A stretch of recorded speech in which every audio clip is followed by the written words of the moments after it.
আধার কবরে আমায় সবাই রেখে যখন যাবে, তুমি কবর জল করো ওগো মোর প্রিয় নবী। আলহামদুলিল্লাহি রাব্বিল আলামিন ওয়াসসালাতু ওয়াসসালামু আলা সাইয়্যিদিল মুরসালিন আম্মা বা'দ ফাআউযু বিল্লাহি মিনাশ শাইতানির রাজীম বিসমিল্লাহির রহমানির রহিম। আসসালাতু ওয়াসসালামু আলাইকা ইয়া রাসূলাল্লাহ ওয়া আলা আলিকা ওয়া আসহাবিকা ইয়া হাবিবাল্লাহ। আসসালাতু ওয়াসসালামু আলাইকা ইয়া নবিয়াল্লাহ ওয়া আলা আলিকা ওয়া আসহাবিকা ইয়া নূরাল্লাহ। আল্লাহর নবী রাসূল আরবী রাহমাতুল লিল আলামিন হুজুর পাক সাল্লাল্লাহু আলাইহি ওয়াসাল্লাম ইরশাদ করেন, তোমরা যেখানেই থাকো আমার উপর দরুদে পাক পাঠ করো, কেননা তোমাদের দরুদ আমার নিকট পৌঁছে থাকে। সাল্লু আলাল হাবিব সাল্লাল্লাহু তাআলা আলা মুহাম্মদ সাল্লাল্লাহু তাআলা আলাইহি ওয়াসাল্লাম।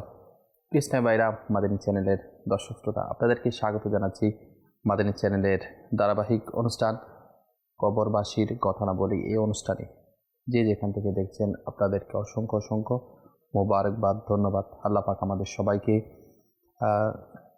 সহি শুদ্ধভাবে আমল করার সে তৌফিক দান করুন। পরকালের প্রস্তুতি গ্রহণ করার আল্লাহ আমাদের তৌফিক দান করুক। একজন মানুষের মৃত্যুর পর কবর জিন্দেগি, এরপর পরকালীন যে বিশাল সময় কিয়ামত সংঘটিত হওয়া এবং কিয়ামতের পর বিচার কার্যক্রম শুরু হবে, সে সম্পর্কিত কিছু ঘটনা আজকে আমরা ইনশাআল্লাহ তাআলা শুনব বিচার অনুষ্ঠান সম্পর্কে, যাতে করে আমাদের মধ্যে আমরা বুঝতে পারি সেদিন কি হতে পারে। এবং আমরা এখনও দুনিয়ার জমিনের মধ্যে রয়েছে, দুনিয়ার জমিনে অবস্থান করছি উপরে, আমরা এখনও কবরে যাইনি। তো কবরে যাওয়ার পূর্বে যাতে আমরা প্রস্তুতি গ্রহণ করতে পারি, আল্লাহ পাক আমাদেরকে সুন্দরভাবে মনোযোগ সহকারে শোনার তৌফিক দান করুক। সাল্লু আলাল হাবিব সাল্লাল্লাহু তাআলা আলা মুহাম্মদ সাল্লাল্লাহু আলাইহি ওয়াসাল্লাম। খ্রিস্টাবেরা, মাদানী চ্যানেলের দর্শক শ্রোতা, কবর থেকে যখন মানুষ পুনরুত্থানের পর প্রায় 50,000 বছর বিনা বিচারে হাসরে দাঁড়িয়ে থাকতে হবে। আচ্ছা, 50,000 বছর পর হুজুর পাক সাল্লাল্লাহু আলাইহি ওয়াসাল্লামের কাছে হাসরবাসীগণ বিপদ মুক্তির জন্য কাঁদতে থাকবেন। তখন নবী সাল্লাল্লাহু আলাইহি ওয়াসাল্লামের দরবার এমন দরবার যেখানে না শব্দ নেই। হুজুর সাল্লাল্লাহু আলাইহি ওয়াসাল্লাম আল্লাহ পাকের দরবারে সিজদায় পড়ে কাঁদতে থাকবেন এবং তাদের ফয়সালার জন্য সুপারিশ করবেন। আল্লাহ পাক হুজুর পাক সাল্লাল্লাহু আলাইহি ওয়াসাল্লামকে মাথা মুবারক ওঠার জন্য বলবেন এবং সুপারিশের অনুমতি দিবেন। আল্লাহ পাক তখন নবী পাক সাল্লাল্লাহু আলাইহি ওয়াসাল্লামকে বলবেন, হে হাবিব, আপনি মাথা উঠান। এবং আল্লাহ পাক 3টি ওয়াদা করবেন। একটা হচ্ছে, আপনি যা বলবেন আমি তাই শুনব। নাম্বার 2, যা চাইবেন তাই দিব।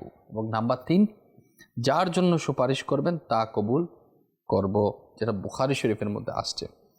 তখন আমাদের প্রিয় নবী রাসূল পাক সাল্লাল্লাহু আলাইহি ওয়াসাল্লাম বিচার অনুষ্ঠানের জন্য সুপারিশ করবেন। অর্থাৎ নবী পাক সাল্লাল্লাহু আলাইহি ওয়াসাল্লামের সুপারিশ ক্রমেই বিচার অনুষ্ঠান শুরু হবে, এর পূর্বে নয়। এটাই হচ্ছে আল্লাহ সুবহানাহু ওয়া তাআলার পিয়ারা মাহবুব সাল্লাল্লাহু আলাইহি ওয়াসাল্লামের শান ও আজমত। 50,000 বছর দাঁড়িয়ে রাখার তো কোনো মানে হয় না, কিন্তু এটার মধ্যে হিকমত এটাই যে সবাই বেকুল হয়ে সরকার সাল্লাল্লাহু আলাইহি ওয়াসাল্লামের কাছে ধর্ণা দিবে, আর আল্লাহর হাবিব সাল্লাল্লাহু আলাইহি ওয়াসাল্লাম সেদিন উম্মতের জন্য সুপারিশ করবেন। এই ফার্স্ট সুপারিশ হচ্ছে, আল্লাহ আপনি বিচার কার্যক্রম শুরু করুন। এই যে শুরু করা, তো এখনও বিচার শুরু হয়নি। এই যে 50,000 বছর অতিক্রম করতে হবে, দাঁড়িয়ে থাকতে হবে, কতই না ভয়াবহ হবে। আল্লাহ তাআলা আমাদেরকে বুঝার সে তৌফিক দান করুন। নবী পাক সাল্লাল্লাহু আলাইহি ওয়াসাল্লামের সুপারিশে প্রথম বিচার অনুষ্ঠান শুরু হবে। দ্বিতীয় সুপারিশ হবে বিনা হিসেবে জান্নাতে প্রবেশ করানোর জন্য। সরকার সাল্লাল্লাহু আলাইহি ওয়াসাল্লামের সুপারিশে বিনা হিসেবে 70,000 ইন্টু 70,000 প্রায় আপনার 490 কোটি লোককে আল্লাহর হাবিব সাল্লাল্লাহু আলাইহি ওয়াসাল্লামের সুপারিশ ক্রমে ইনশাআল্লাহ তাআলা বিনা হিসাবে জান্নাতে প্রবেশ করানো হবে। কেমন আল্লাহ পাক আমাদেরকেও বিনা হিসাব প্রাপ্ত ব্যক্তিবর্গের মধ্যে আল্লাহ আমাদেরকেও শামিল করুক। কারণ আমরা যাদের বিচার করা হবে বলা হচ্ছে তাদের শাস্তি পাবে, অর্থাৎ তাদের কার্যকলাপ অনুসারে কর্মফল হিসাবে কিছু না কিছু শাস্তি তো মিলবেই। আর যারা বিনা হিসেবে যাদের ক্ষমা প্রাপ্ত হবে তারা তো সরাসরি জান্নাতে চলে যাবে। কিন্তু এই বিচার কার্যক্রম শুরুর পূর্বে কিন্তু আমি বলেছি 50,000 বছর অতিবাহিত করতে হবে, দাঁড়িয়ে থাকতে হবে। এরপর নবী পাক সাল্লাল্লাহু আলাইহি ইসলামের সুপারিশ, এরপর বিচার আদি শুরু হবে। শুরু হবার আগে কিন্তু প্রায় 490 কোটি লোকের জান্নাতে প্রবেশ করানো হবে। তৃতীয় সুপারিশ হবে জান্নাতে মর্যাদা বৃদ্ধির জন্য। চতুর্থ সুপারিশ হবে জাহান্নামীদের তালিকা হতে কিছু লোককে মাফ করানোর জন্য। পঞ্চম সুপারিশ হবে দুজক থেকে গুনেহগারদের অর্থাৎ গুনেহগার মুমিনদের বের করে আনার জন্য। তো আল্লাহ সুবহানাহু ওয়া তাআলা আমাদের সবাইকে সরকার সাল্লাল্লাহু আলাইহি ওয়াসাল্লামের শান ও আসমত বুঝার সে তৌফিক আল্লাহ আমাদেরকে নসিব করুন। প্রথমেই কবর হতে যখন হাসরের ময়দানে সকলকে একত্রিত করা হবে, তখন জমিনের পরিবর্তে অন্য এক খণ্ড সাদা জমিন, উজ্জ্বল জমিন সৃষ্টি করা হবে, যে বিষয়ে ইতিপূর্বে আপনাদেরকে আমি আলোচনা করেছি। উক্ত ময়দানটা আটা বা ময়দার মতো টেনে এত পরিমাণ লম্বা বা বিস্তীর্ণ করা হবে যে যাতে সব মানব, জিন, ঘেরাওকারী ফেরেশতারা দাঁড়াবার জন্য জায়গা পায়। এত বিশাল আকৃতি। আচ্ছা, সেদিন এত বেশি টাসাটাসি করে লোকেরা দাঁড়াবে, শুধুমাত্র কদম রাখার জন্য জায়গাটুকু পাবে। মাথার 1 মাইল উপরে সূর্য 10 গুণ বেশি তাপ দিতে থাকবে। জমিন আজকে মাটির রয়েছে, সেদিন জমিন হয়ে যাবে তামার জমিন। শরীরের ঘাম মগজ বের হয়ে গুনেহগারদের গলা অর্ধ কান পর্যন্ত ডুবে যাবে। এমন ঠেলাঠেলি ধাক্কাধাক্কি, একজন আরেকজনের উপর সাগরের ঢেউ নেয় হামাগুড়ি খেয়ে পড়বে। এভাবে 50,000 বছর কেটে যাবে, কোনো ফাইসালা হবে না। অবশেষে মানুষের খেয়াল হবে যে নবীগণের সাহায্য ছাড়া তো আজ কোনো উপায় নেই। তাদের কাছে গিয়ে আল্লাহ সুবহানাহু ওয়া তাআলার দরবারে প্রার্থনা জানাতে হবে। কিন্তু কে প্রকৃত উপকারী সেদিন কারোই স্মরণে থাকবে না। কারণ আমরা জানি সরকার সাল্লাল্লাহু আলাইহি ওয়াসাল্লাম সুপারিশ করবে, কিন্তু ওই দিনের ভয়াবহ অবস্থার মধ্যে কারো স্মরণের মধ্যে থাকবে না। তো সর্বশেষের মধ্যে মানুষের যখন স্মরণে আসবে, তখন সবাই ছোটাছুটি করতে থাকবে। একজন নবীর দরবারে গিয়ে গিয়ে সবাই ধর্ণা দিবে যে আজকে আমার জন্য সুপারিশ করুন। আল্লাহর হাবিব সাল্লাল্লাহু আলাইহি ওয়াসাল্লাম যে কিতাবের মধ্যে আছে সবার জন্য সুপারিশ করবে। এই সবার জন্য সুপারিশ হচ্ছে বিচার অনুষ্ঠান শুরু করার জন্য যে সুপারিশ, সেটাকে বোঝানো হয়েছে। না হলে সুপারিশের কিছু স্তর রয়েছে। একটা হচ্ছে সবার জন্য, যে বিচার অনুষ্ঠান শুরু করার জন্য একটা প্রথম সুপারিশ। এরপর বিনা হিসেবে জান্নাতে প্রবেশ করার জন্য, পদমর্যাদা বৃদ্ধি করার জন্য, দুজক থেকে বের করে এনে গুনেহগার মুমিনদেরকে জান্নাতে প্রবেশ করানোর জন্য। তো শাফাআতের সুপারিশের স্তরগুলো ভিন্ন ভিন্ন রয়েছে। তবে হ্যাঁ, আমাদের জানতে হবে যে খাস একটা যেটা সবার জন্য সুপারিশ, সেটা হচ্ছে বিচার অনুষ্ঠান শুরু করার জন্য, যেটা সবাই পাচ্ছে। আল্লাহ সুবহানাহু ওয়া তাআলা আমাদেরকে বুঝার সে তৌফিক দান করুক।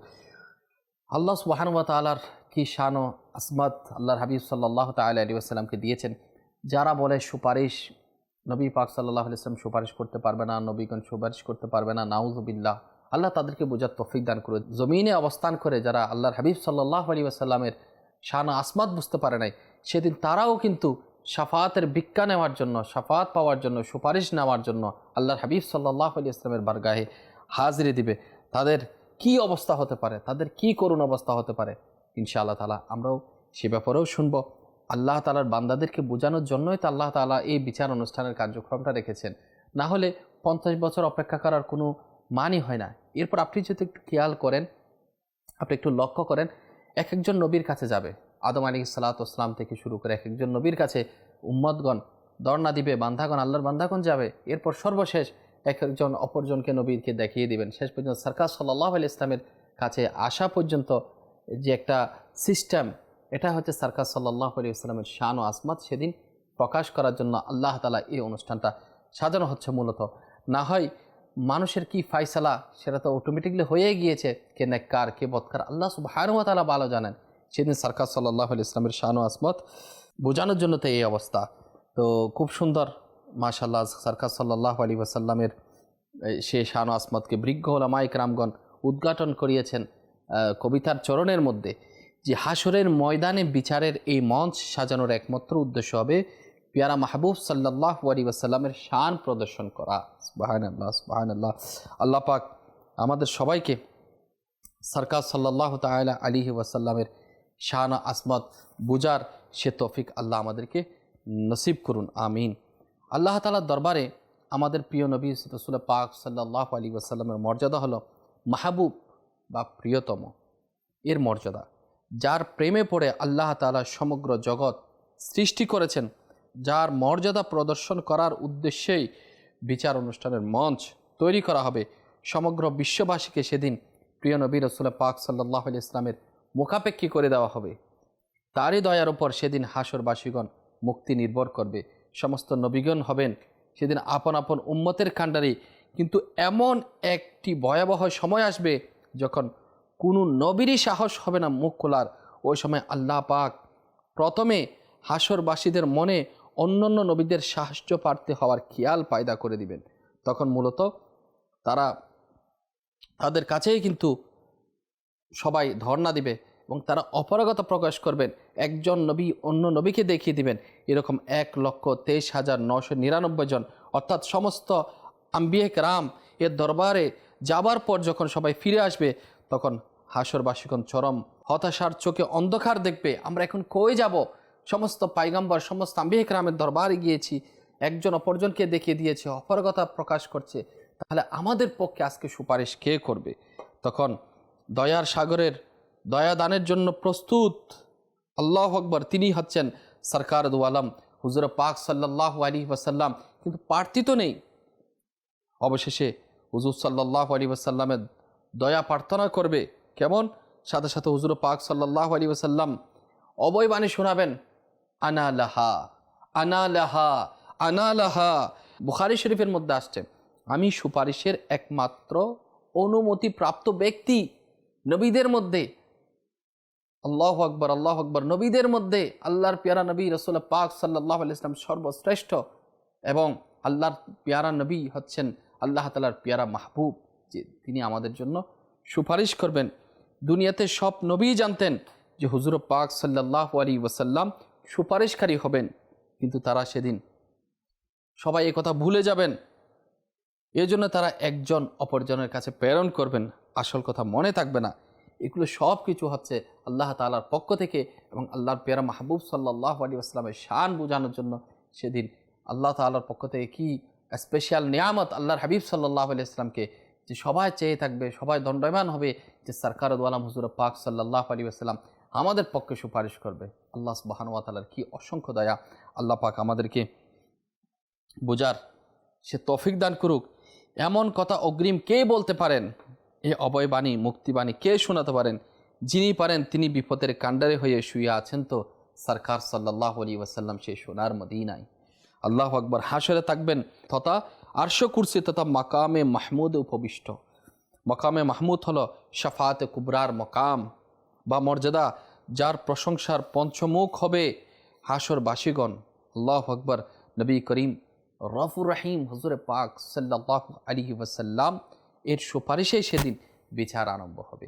এই যে সুপারিশ, সেটা সবার পক্ষে করা হচ্ছে বিচার শুরু করার জন্য।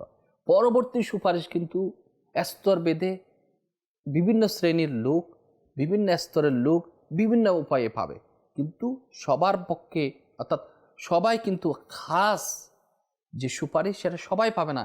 বিনা হিসেবে যারা জান্নাতে প্রবেশ করবে সেই সুপারিশের মধ্যে তো সবাই অন্তর্ভুক্ত হবে না। যাদের জান্নাতের মধ্যে মর্যাদা বৃদ্ধি করার জন্য এই সুপারিশ তো সবাই পাবে না। যে দুজক গুনেগারদেরকে মাফ করে জান্নাতে প্রবেশ করে, অর্থাৎ তালিকাভুক্ত জাহান্নামী থেকে, সেখান থেকে তালিকার লিস্ট থেকে কাটানোর জন্য যে সুপারিশ, সেটা তো সবাই পাবে না। জাহান্নামী সাব্যস্ত হয়ে গেছে, কিন্তু মুমিন ছিল, গুনেগারের কারণে জাহান্নামের মধ্যে আগুনে জ্বলছে, সেখান থেকে বের করে তাদেরকে জান্নাতে প্রবেশ করানোর জন্য সেই সুপারিশ তো সবার পক্ষে মিলবে না। তো স্তর বেদে এক একজন এক একভাবে সুপারিশ পাবে। আর যারা অবমাননা করেছেন, বেয়াদবি করেছেন, তারা কিভাবে সুপারিশ পাবে? তবে হ্যাঁ, যেটা সবার জন্য সুপারিশ সেটা হচ্ছে বিচার অনুষ্ঠান শুরু করার জন্য। সেটা যখন শুরু হবে তো সেটা সবাই দাঁড়িয়ে যাবে এবং বিচারের জন্য, ফয়সালার জন্য সবাই অপেক্ষমান থাকবে। কোনো একটা ফয়সালা হয়ে যাক, কেউ তো জান্নাতে যাবে, কেউ জাহান্নামে যাবে, কিন্তু সেটার তোয়াক্কা করবে না, কারণ সবাই কষ্টের মধ্যে আছে, পেরেশানগ্রস্ত হয়ে পড়েছে। আর কতদিন এভাবে দাঁড়িয়ে থাকবে? আল্লাহ তাআলা আমাদেরকে সেই দিন কেমন হতে পারে আমরা এখন বলতে পারছি না, এখন অনুধাবন করতে পারছি না। জাস্ট আল্লাহ তাআলার পেয়ারা মাহবুব সাল্লাল্লাহু আলাইহি ওয়াসাল্লাম যে ভবিষ্যৎবাণী করে গিয়েছেন কিতাবের মধ্যে যতটুকু আসছে আমরা ততটুকু অনুধাবন করতে পারি কিংবা বুঝতে পারি। কিন্তু এখন থেকে আমাদেরকে প্রস্তুতি গ্রহণ করতে হবে, যিনি আমাদের জন্য সুপারিশ করবে, যিনি আমাদের জন্য দয়ার উপর দয়া করবেন, সে রসুল পাক সাল্লাল্লাহু আলাইহি ওয়াসাল্লামের সুন্নতে মুবারাকের উপর আঁকড়িয়ে ধরা আমাদের জন্য কতই না গুরুত্বপূর্ণ, কতই না আমাদের জন্য ফজিলতপূর্ণ। যদি আমরা না করি তাহলে আমাদের অবস্থা কী হবে? প্রিয় ইসলামী ভাইরা, মাদানী চ্যানেলের দর্শক শ্রোতা, আল্লাহ পাক আমাদেরকে বুঝার সে তৌফিক আল্লাহ আমাদেরকে নসিব করুন। সাল্লু আলাল হাবিব সাল্লাল্লাহু তাআলা আলা মুহাম্মদ সাল্লাল্লাহু আলাইহি ওয়াসাল্লাম। প্রিয় ইসলামী ভাইরা, মাদানী চ্যানেলের দর্শক শ্রোতা, নবী করিম রউফুর রহিম সাল্লাল্লাহু তাআলা আলাইহি ওয়াসাল্লামের সুপারিশে কিন্তু বিচার অনুষ্ঠান শুরু হবে। উদাহরণস্বরূপ বলা যায় যে মাহফিল আয়োজনের প্রস্তুতি কিন্তু একেবারে সম্পন্ন, উদ্বোধন শুধু বাকি। সেদিন বিচার মাহফিলের সমস্ত আয়োজন সমাপ্ত এবং শুধু উদ্বোধনই বাকি থাকবে। আল্লাহ পাক বিচার অনুষ্ঠানের উদ্বোধন করাবেন আপন পিয়ারা হাবিব হুজুর পাক সাল্লাল্লাহু তাআলা আলাইহি ওয়াসাল্লামকে দিয়ে। একে বলে শানে মাহবুবি। আল্লাহর হাবিব সাল্লাল্লাহু আলাইহি ওয়াসাল্লামের শান আসমত সেদিন বোঝা যাবে। আমরা অনেকে হয়তো শুনেছি শাফাআতে কুবরা। শাফাআতে কুবরা, এই শাফাআতে কুবরা কি সে সম্পর্কে আমাদের জানা দরকার। ইতিপূর্বে উল্লেখ করা হয়েছে, আপনাদের সম্মুখে উল্লেখ করার সৌভাগ্য অর্জন হয়েছে যে বিচারের পূর্বে প্রথম সংগঠিত হবে সুপারিশ। বিচার অনুষ্ঠানের আগে হচ্ছে সুপারিশ, যেটা সবার জন্য। আচ্ছা, হুজুর পাক সাল্লাল্লাহু আলাইহি ওয়াসাল্লামের সুপারিশ ক্রমে কিন্তু হাসরের কার্যক্রম শুরু হবে। হুজুর পাক সাল্লাল্লাহু আলাইহি ওয়াসাল্লাম এর সুপারিশকে যারা শিরিক বলেছে, দুনিয়ার জমিনের মধ্যে যারা শাফাআত, আল্লাহর নবী সাল্লাল্লাহু আলাইহি ওয়াসাল্লামের সুপারিশকে যারা মান্য করার ক্ষেত্রে কৃপণতা করেছে, জানি না তাদের কঠিন হাল সেদিন কি হবে। আল্লাহ পাক আমাদেরকে বুঝার তৌফিক দান করুক। আল্লাহর নবী রাসূল পাক সাল্লাল্লাহু আলাইহি ওয়াসাল্লামের কাছে গিয়ে সাহায্য প্রার্থনা করা সেটা শিরিক নয়, সেটা তো ঈমানের অঙ্গ এবং মুক্তির প্রধান শর্ত। সেদিন আল্লাহর হাবিব সাল্লাল্লাহু আলাইহি ওয়াসাল্লামের কাছে না গিয়ে আর কোথায় যাবে? আল্লাহ সুবহানাহু ওয়া তাআলা অন্যথায় এটা সাজাতেন না এই বিচার অনুষ্ঠান। এগুলো বোঝার বিষয়, ঈমানের বিষয়। আমরা যদি ঈমানকে মজবুত করতে চাই তো বুঝতে হবে সরকার সাল্লাল্লাহু আলাইহি ওয়াসাল্লামের শান ও আসমান। কারণ আল্লাহ তাআলা আল্লাহর হাবিব সাল্লাল্লাহু আলাইহি ওয়াসাল্লামের শান প্রদর্শন করার জন্যই তো এসব কিছু। তো আমরা যদি বুঝি তাহলে আল্লাহ সুবহানাহু ওয়া তাআলার পিয়ারা হাবিব সাল্লাল্লাহু আলাইহি ওয়াসাল্লাম যে দিক নির্দেশনা দিয়েছেন সেটা আমাদেরকে মানতে হবে, সেটা আমাদেরকে গ্রহণ করতে হবে। তাহলে ইনশাআল্লাহ দুনিয়া আখিরাতের মধ্যে ফায়দা হবে। যারা দুনিয়াতে মানে নাই যে শাফাত করতে পারবে কিনা, নাউজুবিল্লাহ, তারা সেদিন কোথায় যাবে? নবী পাক সাল্লাল্লাহু আলাইহি ওয়াসাল্লামের কাছে কি যাইতে হবে না? অবশ্যই যেতে হবে। এছাড়া আর কোনো উপায়ান্তর থাকবে না। কারণ মুক্তির জন্য, মুক্তি পাওয়ার জন্য সরকার সাল্লাল্লাহু আলাইহি ওয়াসাল্লামের বারগাহে ছুটে যেতে হবে। দুনিয়ায় থাকতে তারা না জানি কতই না কিছু বলেছেন। আল্লাহ তাআলা সবাইকে বুঝার তৌফিক দান করুন। এখন প্রশ্ন হচ্ছে, সবাই তো আল্লাহর হাবিব সাল্লাল্লাহু আলাইহি ওয়াসাল্লামের কাছে ধর্ণা দিবে, তো হুজুর পাক সাল্লাল্লাহু আলাইহি ওয়াসাল্লামের যারা দুশমন রয়েছে তারা কি সত্যি খাস যে সুপারিশ সেটা কি তারা পাবে? হয়তো আমাদের প্রশ্ন আসতে পারে। সেটার উত্তর হচ্ছে, শাফাআত যারা বিশ্বাস করে না তাদের ব্যাপারে পৃথক কোনো শাফাআতের প্রশ্নই আসে না। একটা হচ্ছে সাধারণ শাফাআত, যে বিচার অনুষ্ঠান শুরু করুন, আল্লাহ তাআলার দরবারে আল্লাহর হাবিব সাল্লাল্লাহু আলাইহি ওয়াসাল্লাম সিজদার মধ্যে পড়ে যাবেন। আল্লাহ তাআলা বলবেন, হে হাবিব আপনি মাথা উত্তোলন করুন, আজকে আপনি যা বলবেন তা শোনা হবে, যার পক্ষে সুপারিশ করবেন তার সুপারিশ কবুল করা হবে। প্রিয় ইসলামী ভাইরা, মাদানী চ্যানেলের দর্শক শ্রোতা, তো সেটা হচ্ছে সবার জন্য খাস না, সেটা হচ্ছে সবার জন্য আম। বিচার অনুষ্ঠান শুরু করার জন্য, কারণ একটা সময়, দীর্ঘ সময় অতিবাহিত করার পর কঠিন অবস্থা, সে কঠিন অবস্থা থেকে মুক্তি, এর পরবর্তী বিচার অনুষ্ঠান, সে বিচার অনুষ্ঠানের মধ্যে কী কী ফায়সালা হচ্ছে, কাদেরকে আল্লাহর হাবিব সাল্লাল্লাহু আলাইহি ওয়াসাল্লাম খাসভাবে, স্পেশালভাবে জাহান্নামের তালিকা থেকে মুক্তি করে দিচ্ছে, কাদেরকে জাহান্নাম থেকে বের করে জান্নাতে প্রবেশ করাচ্ছে। এটা তো ওই সমস্ত সৌভাগ্যবান যারা আল্লাহর হাবিব সাল্লাল্লাহু আলাইহি ওয়াসাল্লামকে মান্য করেছে, দুনিয়াতে গুনাহের কারণে শাস্তির মধ্যে নিমজ্জিত হচ্ছে।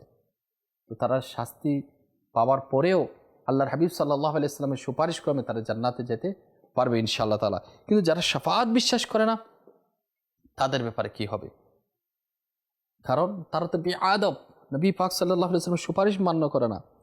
তো আল্লাহর হাবিব সাল্লাল্লাহু তাআলা আলাইহি ওয়াসাল্লাম ইরশাদ করেন, যেটা মিশকাত শরীফের মধ্যে আসছে, মিশকাত শরীফ, মাওয়াহিব, তাজকিরা প্রভৃতি কিতাবের মধ্যে আসছে যে আমার শাফাআত পাবে আমার বড় বড় গুনেহগার উম্মতরা, বেয়াদবরা নয়। আমার শাফাআত পাবে আমার বড় বড় গুনেহগার উম্মতরা, বেয়াদবরা কিন্তু নয়। যেটা মিশকাতের মধ্যে আসছে 72 ফেরকা, 73 দলে বিভক্ত হয়ে যাবে আল্লাহ হাবিব সাল্লাল্লাহু আলাইহি ওয়াসাল্লামের উম্মতগণ। তো 72 ফেরকা যারা বাতিল হয়ে যাবে, একটা ফেরকা যেটা হচ্ছে আকীদায়ে আহলে সুন্নাত ওয়াল জামাত, যারা সহি পথের মধ্যে থাকবে। তো এই 72 ফিরকা সম্পর্কে নবী পাক সাল্লাল্লাহু আলাইহি ওয়াসাল্লাম বলেছেন, যেটা তিরমিজি শরীফের মধ্যে আসছেন, কুল্লুহুম ফিন্নারি, অর্থাৎ তারা সবাই শাফাআত হতে বঞ্চিত।